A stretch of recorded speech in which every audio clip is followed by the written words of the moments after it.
এলাকে নিজের স্ত্রী বলে পরিচয় দেওয়ায় বিক্রমের উপর রেগে গেল গোরা। হ্যাঁ বন্ধুরা, এমনটা দেখা যাবে। তাই সম্পূর্ণ জানতে ভিডিওটিতে লাইক দিয়ে চ্যানেলটি সাবস্ক্রাইব করে দেখতে থাকুন। গল্পের শুরুতে দেখা যাবে গোরাকে সুতপা বলে, গোরা যা বাবা, তুই যদি গিয়ে তারপরেও এলাকে বলতে পারিস, এলার স্মৃতিগুলোকে মন থেকে মুছে ফেলতে পারিস, তাহলে তোকে আর আমরা আটকাবো না। তুই যা, তুই যেখানে গিয়ে ভালো থাকতে চাস সেখানেই যা। তখনই গোরার সেই বিক্রমের কথা মনে পড়ে যায়, যে বিক্রম গোরা এলাকে নিয়ে ফারিয়াগঞ্জ যাবে। সেই কথা ভেবেই গোরা বলে, না, আমি কোথাও যাব না। কাকুমণি, তুমি আমার টিকিট ক্যান্সেল করে দাও। তখনই নেহা খুশি হয়ে যায় আর বলে, তুমি গোরা, আমার জন্য তুমি বিদেশ যাওয়া ক্যান্সেল করে দিলে? এই বলেই গোরাকে জড়িয়ে ধরে নেহা। তখন দেখা যাবে ঠাম্মি ভীষণ খুশি হয়ে যায় আর বলে, যাক, আমার একটা কথা তো রেখেছে, তাহলে বিয়েটা হচ্ছে। ওইদিকে দেখা যাবে রিমো বলে, দাদা ভাই গাড়ি বের করবো। তারপরে নেহা ঠাম্মিকে বলে, ঠাম্মি, গোরা যখন যাওয়া ক্যান্সেল করে দিয়েছে, তাহলে তুমি বিয়ের সব ব্যবস্থা করো। গোরাকে রাজি করার সব দায়িত্ব হলো আমার। তখন ঠাম্মি বলে, ঠিক আছে, তুমি আমার গোরা দাদু ভাইকে দেখিয়ে রেখো। এই বলে ঠাম্মি চলে যায়। ওইদিকে দেখা যাবে গোরা বলে, আমাকে ফারিয়াগঞ্জ যেতে হবে। তখনই মামুনি বলে, আচ্ছা গোরা, তুই হঠাৎ করে ফারিয়াগঞ্জ কেন যাবি? তখনই কাকুমণি বলে, তার মানে গোরা, তুই এলা আর বিক্রমের পিছু নিবি, তাই তো? ওই যে বিক্রম আর এলা আজকে ফারিয়াগঞ্জ যাবে সেই জন্যই? তখন গোরা বলে, হ্যাঁ, আমাকে তো যেতেই হবে, না হলে ওই মিস্টার মুখার্জি যদি এলার কোনো সুযোগ নেওয়ার চেষ্টা করে, সেটা তো আমি কিছুতেই হতে দেব না। তখনই দীপ্ত বলে, আচ্ছা গোরা, তুমি ওখানে গিয়ে বা কি করবে? তোমার কি কিছু যায় আসে? তখন গোরা বলে, হ্যাঁ, আমার যাওয়ার দরকার আছে। কারণ যদি দেখি ওই মিস্টার মুখার্জি এলার কোনো সুযোগ নেওয়ার চেষ্টা করছে, তাহলে তো ওনাকে আমি ছাড়বো না। আর যদি দেখি না, উনি সত্যি সত্যি এলাকে ভালোবাসে, তাহলে আমি ওদের জীবন থেকে অনেক দূরে চলে যাব। তখনই আলিয়া নেহাকে বলে, নেহা, দেখেছো, দাদাভাই কিন্তু তোমার জন্য যাওয়া ক্যান্সেল করেনি, ওই এলার জন্য যাওয়া ক্যান্সেল করেছে। এবার কি করবে ভাবছো? ওই ফারিয়াগঞ্জ যাবে? দাদাভাইরা তো সবাই যাচ্ছে। তখন নেহা বলে, হ্যাঁ, আমাদের তো যেতেই হবে। তখন ঐশীকে বলে, ঐশী, তুমি তোমার বরের সঙ্গে ওখানে যাও, ওদের সঙ্গে যাও, গিয়ে এলা আর গোড়াকে কিছুতে কাছাকাছি আসতে দেবে না। তারপরে ঐশী ক্রিশকে বলে, শোনো না, তোমরা যেখানে যাচ্ছ, দিদিভাই আর জামাইবাবুকে মেলানোর জন্যই তো যাচ্ছ, আমি না তোমাদের সঙ্গে যাব। বলেই কলাকুয়ারা করেই ক্রিশের সঙ্গে চলে যায় ঐশী। তারপর নেহা বলে, যেভাবে এলা আর গোরা এক হতে চাইছে না, সেইভাবেই ওদেরকে আমি আলাদা করে দেব। ওদেরকে আমি কিছুতেই এক হতে দেব না। অন্যদিকে এলা মন খারাপ করে আছে। তখনই দেখা যাবে বিক্রম বলে, এলা ম্যাডাম, ওই যে প্রমোটার, ওর বাড়ি ফারিয়াগঞ্জে, ওখানে গিয়ে যে করে হোক দলিলটাকে আমাদের উদ্ধার করতে হবে। সেজন্যই আজকে সব মিটিং সবকিছু ক্যান্সেল করে যাচ্ছি। তখন এলা বলে, আমার জন্য আর কি কি করবেন বলুন তো? তখন বিক্রম বলে, আচ্ছা, এই কথা কেন বলছেন? আমি তো আপনার বন্ধু, নাকি? শুধুমাত্র বস তো আর নই। আর দেখুন, আমরা তো সব সময় এমনি কাজের কথাই বলি, আজকে না হয় গল্প করলাম। তখন এলা বলে, কি আর গল্প করব? তখন বিক্রম বলে, বলুন না আপনার ছোটবেলার কথা। ছোটবেলায় কিভাবে কাটাতেন? তখনই এলা নিজের ছোটবেলার কথা বলে আর বলে, বাবা তো গল্প লিখতো, তাই আমি রূপকথায় বিশ্বাস করতাম। রূপকথার গল্পে নিজের জীবনটাকেও সেরকমই ভাবতাম। ভাবতাম একটা রাজকুমার আসবে আমার জীবনে। তাই জীবনে প্রথম ভুলটাকে করেছিলাম, আমি ভালোবাসা ভেবে নিয়েছিলাম। ভুল মানুষকে রূপকথার রাজকুমার ভেবে নিয়েছিলাম।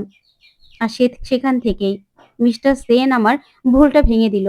জানেন তো, আসলে ভালোবাসা বলতে কিচ্ছু হয় না।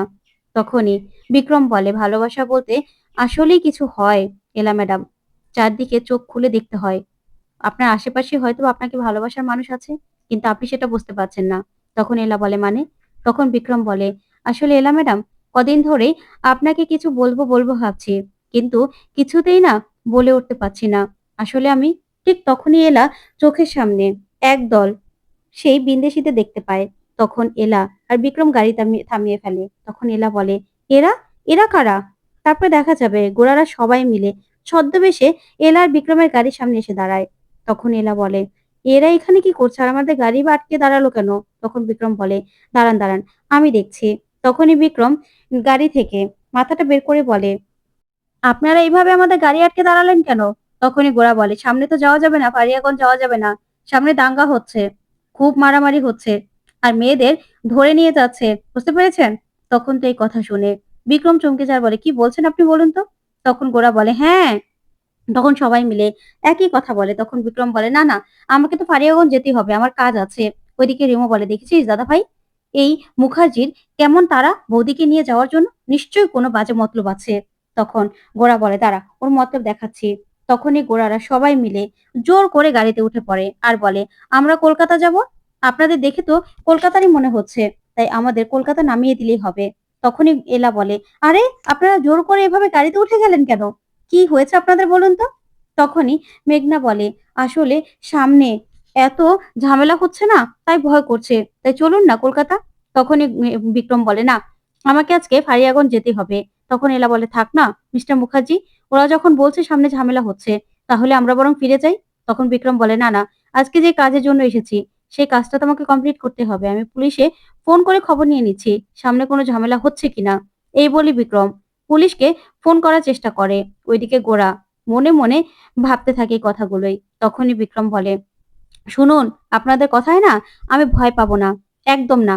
সামনে ঝামেলা হচ্ছে কিনা আমি এখনই জানতে পারবো। তখন রিমু বলে, এ দাদা ভাই, উনি তো পুলিশকে ফোন করে সবটা জিজ্ঞাসা করছে।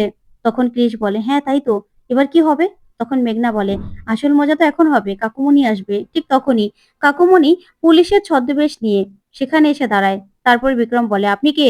তখন কাকুমণি সেই কথাগুলো ভুল বলতে থাকে। তখন বিক্রম বলে, আপনি তো কথাই ভুল বলছেন মশাই। কি হয়েছে, পুলিশের পোশাক পরে এখানে চলে এসেছেন? তখন এলা বলে, কে বলুন তো, সামনে কি কোনো শুটিং টুটিং হচ্ছে নাকি? আপনি কি শুটিং এ পাঠ করছেন? তখনই কাকুমণি বলে, না, আমি হলাম পুলিশ। সামনে আসলে খুব ঝামেলা হচ্ছে, আর ঝামেলায় খুব সেখানে গোলাগুলিও হচ্ছে, সেখানে না যাওয়া যাবে না। তাই ফিরে যান, ফিরে যান, এখান থেকে ফিরে যান। কিছুতেই ফারিয়াগঞ্জ যাওয়া যাবে না। ওইদিকে এলা মনে মনে ভাবে, সবার কণ্ঠগুলো এরকম চেনা চেনা লাগছে কেন? না না, আসলে সেনবাড়ির সবাইকে আমি খুব মিস করছি তো, সেজন্য হয়তোবা সেনবাড়ির সবার কণ্ঠ আমি শুনতে পাচ্ছি। তারপর দেখা যাবে কাকুমণি বলে, কি বলছি, চলে যান, চলে যান।